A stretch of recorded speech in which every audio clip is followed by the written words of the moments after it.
जम्मू कश्मीर की सरकार ने एक 3 मेंबर की कमेटी बनाई है। Jammu Kashmir service selection board के कामकाज को जो आंकेगी, जो बताएगी कि Jammu Kashmir service selection board में क्या कुछ करने की जरूरत है, किस तरीके से बोर्ड को और बेहतर बनाया जा सकता है। एप्टेक को जो ठेका दिया, क्या वो सही तरीके से दिया गया? जो टेंडरिंग का प्रोसेस हुआ, क्या उस टेंडरिंग के प्रोसेस में कोई फ्लॉ था? क्या टेंडरिंग का प्रोसेस बिल्कुल साफ सुथरा था? कोई बेईमानी तो नहीं हुई? इन तमाम चीजों को खंगालने का काम 3 मेंबर की कमेटी को दिया गया है और कमेटी को बने हुए भी लगभग 2 महीने हो चुके हैं। और जो मेरी जानकारी है उसके मुताबिक कमेटी अपना काम कर रही है और अभी भी कमेटी को लगभग 15 से 20 दिन का वक्त सरकार को रिपोर्ट सौंपने में लग सकता है। इस 3 मेंबर की कमेटी में डॉक्टर राघव लंगर हैं, जीएडी के कमिश्नर सेक्रेटरी संजीव वर्मा हैं और उसके अलावा एडिशनल चीफ सेक्रेटरी होम राजकुमार गोयल हैं। इस 3 मेंबर की कमेटी की 4 से 5 मीटिंग्स हो चुकी हैं और उन 4-5 मीटिंग्स में उन्होंने Jammu Kashmir service selection board के कामकाज के ऊपर, Jammu Kashmir service selection board ने जो एप्टेक को टेंडर दिया है उसके ऊपर और बाकी तमाम चीजों के ऊपर बातचीत की है। लेकिन अभी तक रिपोर्ट तैयार नहीं हुई है और सरकार को रिपोर्ट तैयार होने के बाद सबमिट की जाएगी। इसके बीच में बहुत सारे स्टूडेंट्स हैं जो अब इस परेशानी में हैं और उनके माता पिता भी इस परेशानी में हैं कि Jammu Kashmir service selection board ने जो इम्तिहान कराए हैं और जिन इम्तिहानों को लेकर स्टूडेंट्स कोर्ट में गए हैं, चाहे वो सब इंस्पेक्टर रिक्रूटमेंट का मामला हो या जेई सिविल जल शक्ति का मामला हो, ये दोनों मामले इस वक्त जम्मू कश्मीर लद्दाख हाई कोर्ट में विचाराधीन हैं। वहां पर इस मामले की सुनवाई चल रही है। आप जानते हैं इस मामले में सिंगल बेंच ने जो जजमेंट दिया था उसमें उन्होंने एप्टेक के ऊपर और Jammu Kashmir service selection board के कामकाज के ऊपर गंभीर चिंता व्यक्त की थी और बहुत सारी गंभीर बातें उस समय जम्मू कश्मीर लद्दाख हाई कोर्ट के सिंगल बेंच ने कही थी और उन्होंने सरकार को आदेश दिया था आप इसमें एक जुडिशियल कमीशन बनाएं और जुडिशियल कमीशन बनाकर इसमें पड़ताल करवाएं और देखें कि एप्टेक जो ब्लैकलिस्टेड कंपनी है उसे आखिरकार ठेका कैसे मिला। अब इस समय स्थिति क्या है? बहुत सारे स्टूडेंट्स जो हैं वो परेशान हैं और मैं जब सोशल मीडिया खंगालता हूं तो मुझे एक बात की हैरानगी होती है कि जो मास्टर हैं, जो टीचर हैं, जो खुद को उस्ताद कहते हैं, जी हम तो सोशल मीडिया के ऊपर पढ़ा रहे हैं, वो भी नौकरी मांगने के लिए कतार में लगे हुए हैं। ऐसा नहीं है कि उन्होंने हमारी तरह ये कहा हो कि ठीक है जनाब हम पत्रकार बन गए हैं तो पूरी जिंदगी पत्रकारिता ही करते रहेंगे। लेकिन मैं देख रहा हूं कि उनके वीडियोज भी मैं देखता हूं और उन वीडियोज में जो उनकी जुबान है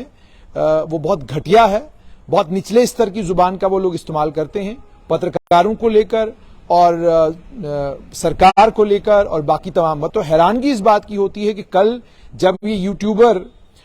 सरकारी मुलाजमत में आएंगे तो इनकी ये वीडियोस जब दोबारा सरकार इनको कभी दिखाएगी और इनसे ये पूछेगी कि भाई ये जुबान थी आपकी, ये अल्फाज थे आपके अपने स्टूडेंट्स, अपने कलीग्स के लिए, ऑफिसर्स के लिए, सरकार के लिए, मैं जब उस जुबान को देखता हूं तो मैं हैरान होता हूं। बहुत बड़ी तादाद में बहुत अच्छे लोग भी हैं जो बहुत साफ और बहुत शाइस्ता जुबान इस्तेमाल करते हैं, लेकिन बेशतर को मैंने देखा कि सिर्फ और सिर्फ यूट्यूब के ऊपर वीडियो वायरल करने के लिए, सोशल मीडिया के ऊपर बने रहने के लिए, बच्चों के बीच में बने रहने के लिए कुछ भी अनाप शनाप बोलेंगे, जो मुंह से निकल आता है उसको समझते हैं कि हरफ आखिर है, इस तरह की जुबान इस्तेमाल करते हैं। थोड़ी देर के लिए जुबान का फायदा जरूर होता है, लेकिन लंबे वक्त तक जब स्टूडेंट्स लगातार आपको देखते रहते हैं, आपकी जुबान को जब वो मापना शुरू करते हैं तो उनको समझ में आता है कि ये सब कुछ व्यूज के लिए किया जा रहा है। आप किसी का भी नाम लेंगे, कुछ भी कहेंगे और जैसे मैंने आपको कहा कि बड़ी हैरानगी होती है कि इतने सारे यूट्यूब चैनल्स हैं और उसमें कुछ एक चैनल्स हैं। मैंने आपको कहा कि बस सिर्फ आखिर में भारत माता की जय कह देना या इस तरह की कोई और नारा मार देना और बाद में मतलब वो लिपापोती कर देना, वो तमाम चीजें जो आप कह रहे होते हैं, वो जो तकलीफ, वो जो परेशानी, वो जो चेहरे से झलकती है कि ये परेशानी किस कारण से है, क्यों ये सारी बातें कह रहे हैं, वो समझ आ रहा होता सबको, लेकिन आखिर में भारत माता की जय बोल दो तो सारे पाप धुल जाते हैं। तो ये जो एटीट्यूड है, ये एटीट्यूड भी गलत है, इससे स्टूडेंट्स को नुकसान पहुंचता है, स्टूडेंट्स को कोई फायदा इस एटीट्यूड से नहीं हो रहा है। अब दूसरे आते हैं इंपॉर्टेंट सवाल पर कि एग्जाम्स का क्या होगा। देखिए, पहली बात तो आपको ये समझनी है कि जम्मू कश्मीर की सरकार ने जो एक कमेटी बनाई है, ये कमेटी बनी है गृह मंत्रालय की चिट्ठी के आने के बाद। गृह मंत्रालय ने जब चिट्ठी भेजी, उस चिट्ठी के आने के बाद जम्मू कश्मीर की सरकार ने 3 मेंबर की कमेटी बनाई। अब ये committee Jammu Kashmir service selection board को मजबूत और कैसे किया जा सकता है उस पर सोच विचार कर रही है। इम्तिहान होगा या नहीं होगा उस पर फैसला लेने का मैंडेट इस कमेटी का नहीं है। जो इम्तिहान ऑलरेडी हो चुके हैं उन इम्तिहानों का क्या किया जाए वो भी मैंडेट इस कमेटी का नहीं है। यानी इम्तिहान स्क्रैप होंगे, इम्तिहान जो हुए हैं क्या वो आगे जारी रहेंगे, वो मैंडेट इस कमेटी के पास नहीं है। वो मैंडेट इस समय केवल और केवल जम्मू कश्मीर लद्दाख हाईकोर्ट के पास है, क्योंकि हाईकोर्ट उस मामले में जेई सिविल जल शक्ति और साथ में सब इंस्पेक्टर रिक्रूटमेंट दोनों की सुनवाई कर रहा है। तो पहले तो आप इस जहन से बात की बाहर निकाल दें कि सरकार कोई फैसला करेगी या सरकार कोई ऑर्डर निकालेगी या सरकार कोई डायरेक्शन देगी। सरकार अब द मैक्स क्या कर सकती है वो मैं आपको बता सकता हूं। सरकार को अगर लगेगा कि एपटेक को जो ठेका दिया गया है वो गलत दिया गया है या उसके अंदर कोई कमियां थी या कोई खामियां थी, अगर सरकार को लगेगा, फिलहाल सरकार को लग नहीं रहा, इसलिए सरकार बाजाब्ता कोर्ट में जो है एपटेक को लेकर और जो जिस रिक्रूटमेंट एजेंसी को उन्होंने चुना है रिक्रूटमेंट के लिए, उस एजेंसी को लेकर इसीलिए सरकार जम्मू कश्मीर लद्दाख हाईकोर्ट में केस लड़ रही है। अगर सरकार को लगता कि उनका केस वीक है या उनको लगता कि उन्होंने कोई गलती की है तो वो हाईकोर्ट में इस मामले को चैलेंज नहीं करते, हाईकोर्ट में इस मामले में लड़ाई नहीं लड़ते। तो ये बात तो एक साफ है कि एपटेक को लेकर या एपटेक को, क्योंकि जब स्क्रैप की बात आती है तो फिर पहले आप कहेंगे जी कि एपटेक को निकाल दो। दूसरा ये कि ये तो रिकमेंडेटरी कमेटी है कि कमेटी ने रिकमेंडेशंस देनी है, सिफारिशात देनी है जम्मू कश्मीर की सरकार को, और उन सिफारिशात पर फिर उसके बाद जम्मू कश्मीर की सरकार विचार करेगी और विचार करने के बाद अगर सरकार को लगेगा कि उन्हें कोई फैसला लेना है तो सरकार फैसला लेगी। लेकिन उसके बीच में सब इंस्पेक्टर रिक्रूटमेंट हो या जेई सिविल जल शक्ति हो, ये दोनों रिक्रूटमेंट इस समय जम्मू कश्मीर लद्दाख हाईकोर्ट के अधीन है। हाईकोर्ट इस मामले की सुनवाई कर रहा है। अब इसमें जैसे मैंने आपको कहा रास्ता क्या है, अगर मान लीजिए सरकार 2 कदम पीछे हटती है और कहती है कि ठीक है जी हम एपटेक से जो हमने ठेका एपटेक को दिया वो वापस ले लेते हैं, तो उसका मतलब साफ तौर पर यह होगा कि सरकार ने हाईकोर्ट में, अगर ऐसा सरकार करती है तो फिर हाईकोर्ट जरूर सरकार से पूछेगी कि जो इम्तिहान आपने ऑलरेडी 2 कराए हैं उसमें आप क्या करेंगे, क्योंकि आपने इसी एजेंसी से वो इम्तिहान करवाए हैं। तो फिर सरकार को फैसला लेना है उस वक्त कि हमको इन दोनों इम्तिहानों को लेकर क्या करना है। लेकिन अभी कोई ऐसी स्थिति नहीं है।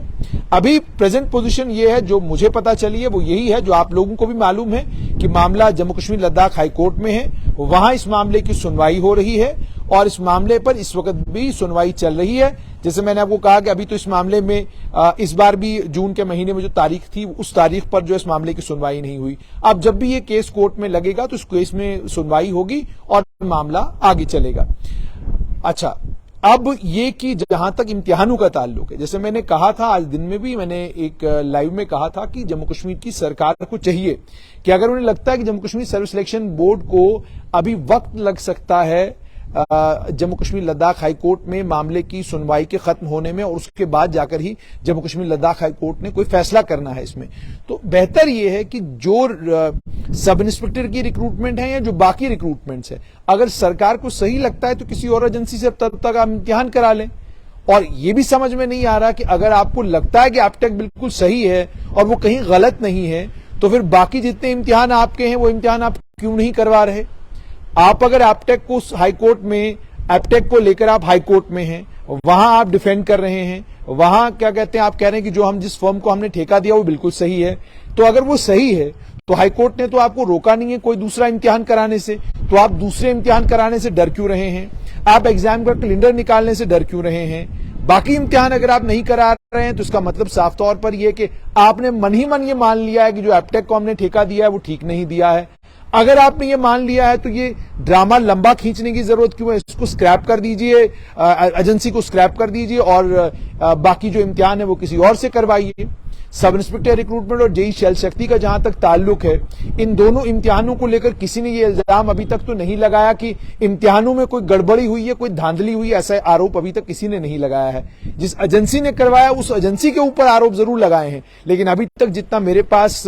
जिन स्टूडेंट्स के साथ मेरी बातचीत हुई, अभी तक किसी ने यह आरोप नहीं लगाया कि इम्तिहान में कोई गड़बड़ी हुई है। तो जाहिर सी बात है उसका कोई वे आउट उस समय निकाला जा सकता है। तो सरकार को जल्दी से जल्दी यह तय करना होगा कि सरकार को करना क्या है। क्या आपको एपटेक के साथ कंटिन्यू करना है तो फिर हिम्मत करके इम्तिहान करवाइए, अगर आपको लगता है कि एप्टेक ब्लैकलिस्टेड है, आपको लगता है कि स्टूडेंट्स के आरोपों में दम है और ऑलरेडी एमएचए ने भी अगर आपसे कुछ सवाल जवाब किए हैं और उसके नतीजे में आपने एक कमेटी बनाई है जो कमेटी ऑलरेडी इस पर सोच विचार कर रही है, तो फिर जाहिर सी बात है, अगर आप एप्टेक पर सोच विचार कर रहे हैं तो फिर इस सोच विचार के बाद आपकी रिपोर्ट आएगी, रिपोर्ट आने के बाद उस पर आप कोई फैसला लेंगे तो एक लंबा वक्त उसमें जाया होगा और आप जो है लगभग यूं समझ लिए अगस्त के महीने में चले जाएंगे और फिर आप इम्तिहान कराने शुरू करेंगे और उसके बाद मॉडल कोड ऑफ कंडक्ट लगेगा, जम्मू कश्मीर में चुनाव होने शुरू हो जाएंगे तो और ज्यादा दिक्कत और ज्यादा परेशानी होगी, क्योंकि बहुत बड़े पैमाने पर आपने इम्तिहान करने हैं और इम्तिहानों के लिए भी एडुकेट फुल प्रूफ सिक्योरिटी आपको चाहिए ही चाहिए। तो इसलिए जितना जल्दी आप फैसला इस मामले में लेंगे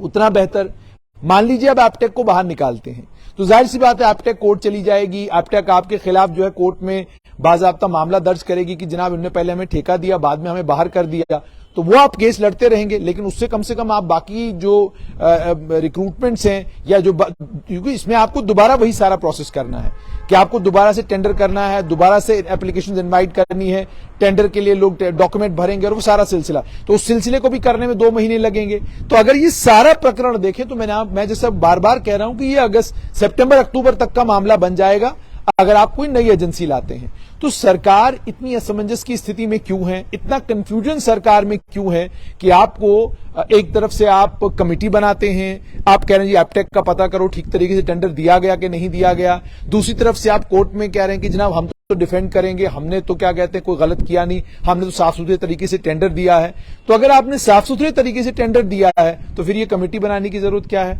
तो अगर आपने कमेटी बनाई है तो फिर इसका मतलब टेंडरिंग को लेकर आपको कोई शक शुबा है तो कैंसिल करिए और किसी और को टेंडर पकड़ाइए ताकि कम से कम इम्तिहान का ये सिलसिला आगे बढ़े। तो ये जो पोजीशन है, ये इनडिसाइसिवनेस जो गवर्नमेंट की है, इससे इनडिसाइसिवनेस दिखती है कि गवर्नमेंट डिसीजन लेने में असफल हो रही है। गवर्नमेंट फर्मली, रेजोल्यूटली एक डिसीजन लेना चाहती है लेकिन लेने से डर रही है, कतरा रही है। तो ये जो सरकारें काम करने वाली होती हैं और जिन सरकारों ने कुछ करना होता है और जिन सरकारों ने आम लोगों को, बच्चों को कोई बेनिफिट देना होता है या बच्चों के जो उनके अधिकार हैं उनको प्रोटेक्ट करना होता है, वो सरकारें फैसला लेने में वक्त नहीं लगाती, वो सरकारें फैसला जल्दी लेती हैं ताकि स्टूडेंट्स का बेनिफिट हो। और जैसा मैंने आपको कहा कि जब स्टूडेंट्स से मैं बात करता हूं तो आज एक स्टूडेंट से मुलाकात भी हुई तो उनके चेहरे पर मायूसी भी है, इनके चेहरे पर नाराजगी भी है, इनके चेहरे पर यूं समझ लीजिए कि इनके चेहरे पर दुख है, तकलीफ है, ये परेशान है बहुत जबरदस्त। इसलिए परेशान है कि 2 बार ऑलरेडी इम्तिहान दे चुके हैं। परेशानी यह कि कहीं तीसरी बार ना देना पड़ जाए तो क्या करेंगे। बहुत सारे बच्चे जो रनिंग कर रहे हैं वो फोन करते हैं, कहते हैं जनाब हम दौड़ लगा रहे हैं लेकिन यही नहीं पता कि दौड़ होनी भी है कि नहीं होनी है।